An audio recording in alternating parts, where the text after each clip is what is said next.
Hi friends, good evening to all of you. तो आज हम एक्सरसाइज 3.5 के लास्ट क्वेश्चन पे हैं। ये बाकी क्वेश्चन से थोड़ा डिफरेंट है, इसलिए आप लोग इस क्वेश्चन पर भी कंसंट्रेट कीजिए। आप लोग सोच रहे होंगे कि सर सारे क्वेश्चन पर कंसंट्रेट करने के लिए कहते हैं, तो ज़रूरी है। जब तक आप लोगों का कंसंट्रेशन नहीं बनेगा तब तक आप लोग ठीक से अंडरस्टैंड नहीं कर पाएंगे और फिर आगे प्रॉब्लम होगी। चलिए स्टार्ट करते हैं। The area of rectangle gate reduced by 9 square units. कह रहा है कि एक रेक्टेंगल का एरिया जो है 9 स्क्वायर यूनिट कम हो जाता है। कब? जब इसके लेंथ को 5 यूनिट कम करते हैं और ब्रीथ को 3 यूनिट बढ़ा देते हैं। जब लेंथ को 5 यूनिट कम करते हैं और ब्रीथ को 3 यूनिट क्या करते हैं, बढ़ा देते हैं, तब जो है एरिया जो है वो क्या होता है, 9 स्क्वायर यूनिट कम हो जाता है। अच्छा क्वेश्चन है। जबकि अगर हम लेंथ को 3 यूनिट बढ़ा दें और ब्रीथ को 2 यूनिट कम कर दें, नहीं सॉरी, लेंथ और ब्रीथ दोनों को, लेंथ को 3 यूनिट बढ़ा दें और ब्रीथ को 2 यूनिट बढ़ा दें, दोनों बढ़ा दें, तो एरिया क्या होगा, 67 स्क्वायर यूनिट बढ़ जाता है। तो आपको क्या करना है, find the dimension of rectangle. तो गौर कीजिए क्वेश्चन पे, रेक्टेंगल का डायमेंशन पता करना है। डायमेंशन का मतलब होता है लेंथ और ब्रीथ। तो चलिए हम क्या करते हैं, क्वेश्चन नंबर 4 का 6th पार्ट है। हम सबसे पहले लेंथ और ब्रीथ लेट करते हैं। Let length and breadth of given rectangle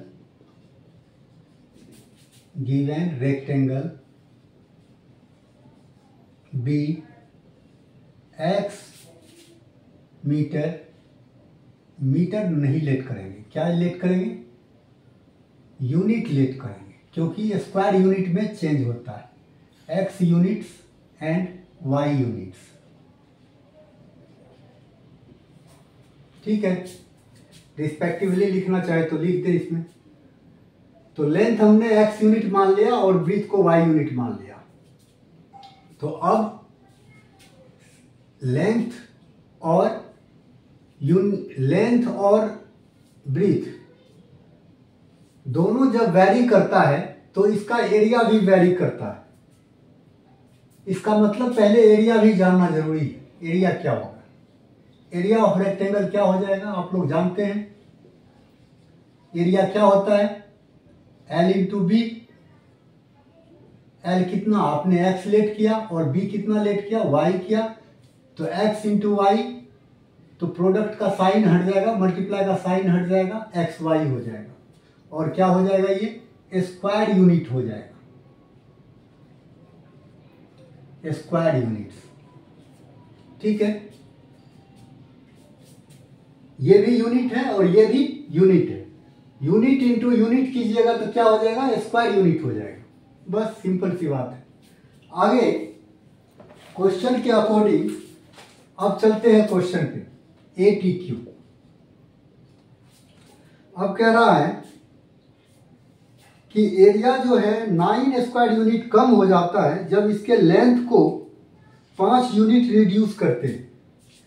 अब जो है लेंथ कितना हो जाता है इनका, 5 यूनिट कम हो जाता है। लेंथ था कितना, x था, अब कितना हो जाएगा, तो x - 5 हो जाएगा। इसी तरीके से ब्रीथ जो है, अगर ब्रीथ इंक्रीज होता है 3 यूनिट, तो ब्रीथ हमने y लेट किया तो इंक्रीज होगा तो y+3 हो जाएगा, इतना यूनिट। क्लियर है। लेंथ में अगर 5 यूनिट, लेंथ को अगर 5 यूनिट कम कर दे और ब्रीथ को 3 यूनिट बढ़ा दे, तो इसका एरिया क्या होगा? एरिया क्या कह रहा है कि एरिया जो होता है वो 9 स्क्वायर यूनिट कम हो जाता है। एरिया पहले कितना था? XY था, और ये 9 स्क्वायर यूनिट कम हो जाता है एरिया। एरिया कितना रह जाता है? पहले XY था और 9 यूनिट कम हो जाता है। दैट मीन्स XY माइनस 9, इतना स्क्वायर यूनिट हो गया। और आपके हिसाब से एरिया क्या होना चाहिए? अगर लेंथ x माइनस 5 है और ब्रीथ y प्लस 3 है तो एरिया क्या हो जाएगा? दोनों को क्या करेंगे? मल्टीप्लाई कर देंगे। अब ये एरिया, नया एरिया जो है इसके इक्वल हो गया। अब इसको आपको मल्टीप्लाई करना पड़ेगा। ये क्या हो जाएगा? x से इस दोनों को मल्टीप्लाई कीजिए। x को y से कीजिएगा, xy होगा। फिर x को 3 से कीजिएगा तो प्लस 3x होगा। फिर 5 को y से कीजिएगा, माइनस 5y होगा। फिर 5 को 3 से कीजिएगा तो माइनस प्लस माइनस हो जाएगा, और 5 3 जा 15 हो जाएगा। इधर क्या हो गया? XY minus 9। अब आप देखें कि अगर XY को इधर लाएंगे तो ये माइनस में हो जाएगा, यहां क्या है? प्लस में है। अगर इक्वल के दोनों साइड में है और सेम साइन है तो इसको आप कट कर सकते हैं। इस तरीके से आपका क्या हो गया? 3x minus 5y equals to minus 9। 15 को उधर ले जाइए, प्लस 15। इंप्लाई डालिए 3x minus 5y equals to, इसको घट माइनस कीजिएगा तो क्या आएगा? 6 आएगा। इक्वेशन 1 हो गया। ठीक है। अब आप सिमिलरली लिख दीजिए। इसी तरीके से आगे क्या कहा कि अगर हम लेंथ और ब्रीथ दोनों को इंक्रीज करें, लेंथ को 3 यूनिट इंक्रीज करें और ब्रीथ को 2 यूनिट इंक्रीज करें। लेंथ को x को 3 यूनिट इंक्रीज करें और ब्रीथ को 2 यूनिट इंक्रीज करें तो ये हो जाएगा एरिया, जैसा कि ये है, बराबर एरिया क्या होता है? 67 यूनिट स्क्वायर यूनिट इंक्रीज हो जाता है। एरिया था कितना? XY plus 67। सिमिलरली लिख दिए है इसीलिए कि डायरेक्ट इस स्टेप को आप लिख सके, ये बार बार लिखने की जरूरत नहीं पड़े। अब क्या करना है? फिर वही काम करना है। x को y से करेंगे, XY होगा। x को 2 से करेंगे, 2x होगा। फिर 3 को y से करेंगे, 3y होगा। और 3 को 2 से करेंगे, 6 होगा। Equals to XY plus 67। अब XY फिर कैंसिल। अब क्या बच गया आपका? 2x plus 3y equals to 67, और 6 को उधर मूव करवा दीजिए। ये फाइनली क्या हो गया? 2x plus 3y equals to 61, equation 2। अब क्या करना है? अब दोनों इक्वेशन को एलिमिनेशन मेथड से सॉल्व कर लेना है। इसके लिए अब क्या यूज करेंगे? एलिमिनेशन मेथड यूज करेंगे।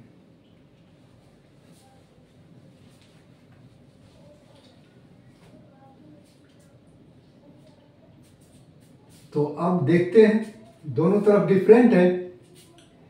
इधर क्या है? 3x है तो इधर 2x है, इधर 5y है तो इधर 3y है। तो किसी एक टर्म को इक्वल करना पड़ेगा। तो क्या करते हैं? इस 2 से इक्वेशन 1 को मल्टीप्लाई कर देते हैं, और इस 3 से इक्वेशन 2 को मल्टीप्लाई कर देते हैं। ठीक है।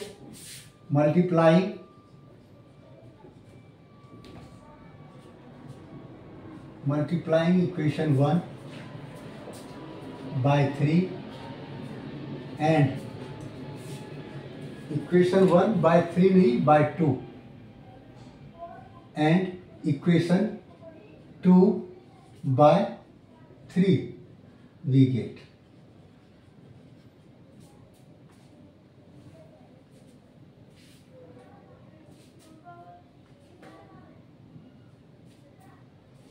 अब क्या करना है, मल्टीप्लाई कीजिए।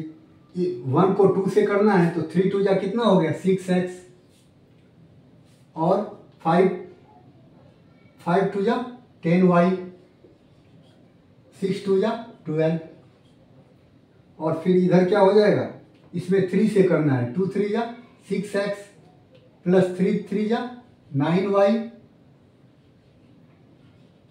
इक्वल्स टू 1 3 जा 3 6 3 जा 18। अब क्या करना है,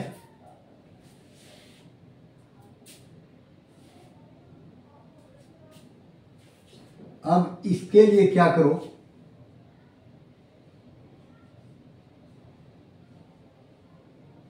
यहां पे आप लिख दो एंड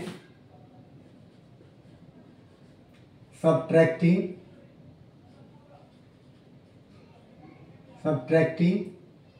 2 from 1 वी गेट। ठीक है, दोनों जोड़ दिया हमने, या तो फिर यहां लिखें कि सब्ट्रैक्टिंग इक्वेशन 2 from 1। अब सब्ट्रैक्ट करना है तो इसका साइन चेंज करेंगे, कैंसिल,